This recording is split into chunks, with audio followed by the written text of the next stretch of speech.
Cristian Girard es el director ejecutivo de ARBA, la agencia de recaudación bonaerense, uno de los hombres claves del equipo de Axel Kicillof. Gracias por venir, Cris.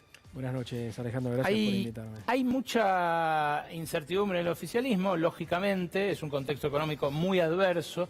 ¿Se puede revertir con las medidas en marcha el desaliento de tantos años de frustración económica?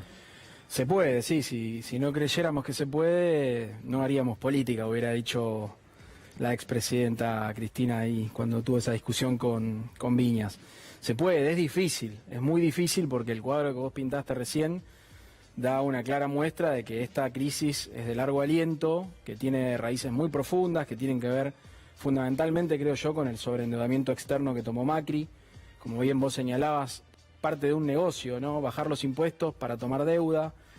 Durante el gobierno de Macri se pagaron 2.000 millones de dólares de comisiones por colocación de deuda. Digamos que ahí hay claramente un negocio donde hay intereses concretos. Y si uno escarba un poquito más, en la propuesta de dolarización también hay una colocación de deuda muy grande por parte del equipo de Milei, que de fondo, de nuevo, ¿quién está? El que va a administrar ese famoso fideicomiso, los que van a colocar esos productos financieros, que es la banca financiera internacional, uno de los principales interesados en que acá gobierne un partido, un proyecto político que priorice los intereses financieros globales por sobre las necesidades del pueblo argentino. Es raro porque uno ve al Fondo Monetario advirtiendo que la dolarización sería una locura, a los bancos de Wall Street también diciéndolo, que empieza a pensar, ¿qué pasa? ¿Cruje algo en ese bloque de poder?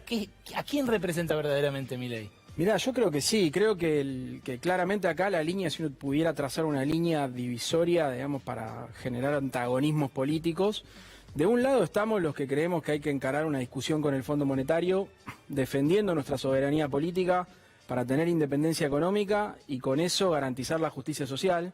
Y del otro lado están los que antes de sentarse a negociar con los acreedores externos ya están entregados de antemano, los dos, tanto Juntos por el Cambio como La Libertad Avanza. Lo único que tienen para proponerle al pueblo es sufrimiento, ajuste, más escasez de la que estamos viviendo.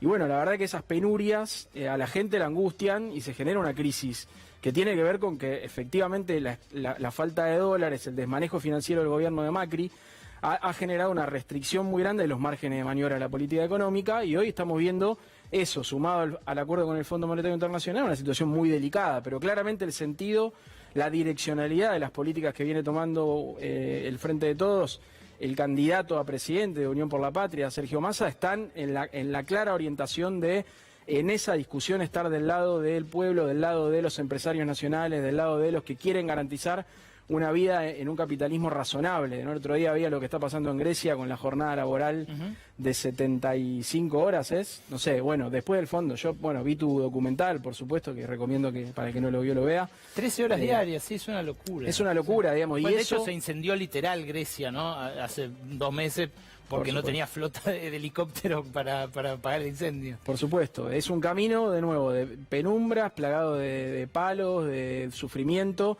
Y de este lado, la propuesta de sentarnos a discutir razonablemente con los acreedores externos para ganar márgenes de maniobra y de esa manera poder pilotear esta tormenta. Estamos en una tormenta y es lógico que la gente esté enojada, hay que escuchar, hay que saber escuchar, pero también hay que saber dar respuestas y proponer un futuro. Me parece, y ahí, te hablo como funcionario del gobierno de Axel, me parece que en la provincia de Buenos Aires está claro que lo que le estamos proponiendo a los bonaerenses, a las bonaerenses, hacia adelante es seguir profundizando lo que estamos haciendo, que es transformar estructuralmente los déficits de la provincia de Buenos Aires, construcción de escuelas, construcción de hospitales, 5.000 kilómetros de rutas, 600 kilómetros de autovías, 48.000 viviendas en construcción, digamos, toda una serie de inversiones destinadas a ampliar y garantizar derechos, que del otro lado hay una motosierra. Hay algo de la capilaridad de las medidas que la semana pasada, sobre todo desde el jueves-viernes, cuando empezó a depositarse la guita del reintegro de IVA, me hizo acordar de lo que pasa con la cuenta DNI, con los descuentos del Banco Provincia,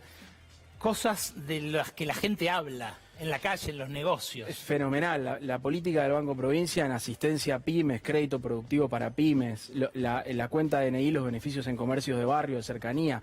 Esas son políticas concretas que están buscando mejorar las condiciones de vida del pueblo, ¿no? Lo que no digo tiene es que una especulación secundaria y tiene un impacto, se ve, se nota la cantidad de transacciones por segundo. Lo escuchaba a Juan Cuatromo el otro día, que mientras hablaba decía, bueno, en este minuto que estuve acá se hicieron miles de transacciones con cuenta DNI que accedieron a beneficios. Lo que digo es que hasta ahora no se veía en las medidas a nivel nacional ese tipo de impacto, ¿no? Que apareció con el IVA, bueno, de hecho el impuesto más injusto de todos. El IVA. Sí, tienen un potencial redistributivo fuerte, digamos, ¿no? Porque es en una estructura tributaria que depende mucho de los impuestos al consumo, bajar esos impuestos siempre es bueno.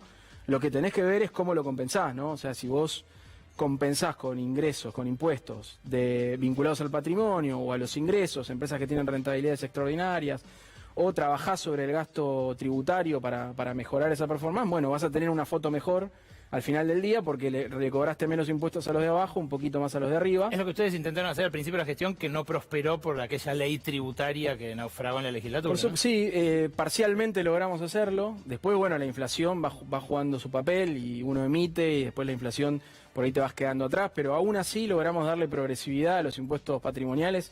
Hoy no paga lo mismo el dueño de un auto 0 kilómetro importado que el dueño de un Volkswagen Up o de un Fiat Cronos, ¿no? Tiene una alícuota distinta. Eso es porque trabajamos en la progresividad de las escalas. Lo mismo con las casas, no paga lo mismo una mansión de San Isidro que una casa en Banfield, y eso está bien que sea así. Y antes sí, pagaban lo mismo. Y cuando vos tenés una política de poner techos, topes, y todo, la nominalidad va subiendo, ¿qué pasa? Lo que pasa acá en Cava, ¿no? Se va juntando todo en el tramo de arriba. Entonces, cualquier propiedad paga la misma alícuota sobre su evaluación fiscal. Obviamente, en porcentaje paga lo mismo. Obviamente, que una propiedad más valiosa que otra, en términos absolutos paga más, pero termina pagando lo mismo que una propiedad de menor evaluación fiscal. Vos sos parte de la escuela Néstor Kirchner, que es un poco el nuevo proyecto de Cristina. Y Cristina el sábado dijo que la sociedad no se derechizó, que simplemente está buscando respuestas que no encuentra. ¿Qué pensás vos de eso? Yo estoy de acuerdo con esa afirmación. Creo que, de hecho, de lo que acabas de mostrar se deduce en algún punto. La situación es crítica, son muchos años. También en el proceso político le propuso en el 2019 a la gente de revertir rápidamente los problemas. El gobierno se enfrentó con situaciones muy críticas como la pandemia, ahora la sequía, eso también hay que tenerlo en cuenta, sobre un contexto de mucha restricción por el endeudamiento externo. Y después, bueno, ahí esa es la diferencia, ¿no? Acá está el fondo. Por supuesto. Entonces, digamos, me parece que no haber planteado con la fuerza suficiente la responsabilidad que tenía el endeudamiento irresponsable de Macri con los mercados privados, que fue un negocio financiero. Traer al Fondo Monetario Internacional para encepar la economía y forzar las reformas estructurales que no pudieron hacer pasando leyes por el Congreso, y después se desentienden, viene la pandemia y yo no tengo nada que ver con esto, y vuelven al ruedo criticando como si no hubieran hecho nada. Quizás fue un punto flojo de parte nuestra no haber enfatizado en eso, pero la verdad es que hoy toda la presión financiera que tenés tiene que ver con lo que armaron con las LEVAX y después las LELIX, que no resolvieron cuando fueron a buscar el acuerdo con el fondo, que el fondo no se los exigió como un paso necesario para darles los 45.000 millones de dólares. Entonces, brevísimo, ¿crees que el Fondo Monetario, ahora toda esta batería de medidas está en contra de las exigencias del fondo, pisotea las metas y todo? ¿Crees que el fondo lo puede estar esperando a Massa en caso de que gane las elecciones para apretarle de vuelta las clavijas?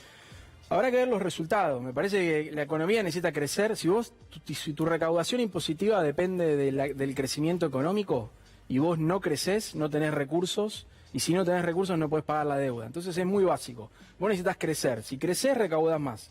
Si recaudás más, mejorás tu resultado fiscal y con eso podés pagar la deuda. Entonces, creo que en algún punto tiene que ser pragmática esa discusión con los acreedores. Yo te quiero pagar en las condiciones que establecimos, pero no puedo pagarte si estoy haciendo un ajuste permanente en la economía porque no me dan los números. Me parece que esa es la lógica que hay que discutir, que no es ni siquiera algo tirado de los pelos ni que no se haya hecho en ningún lugar del mundo. Es así se maneja la economía en la realidad.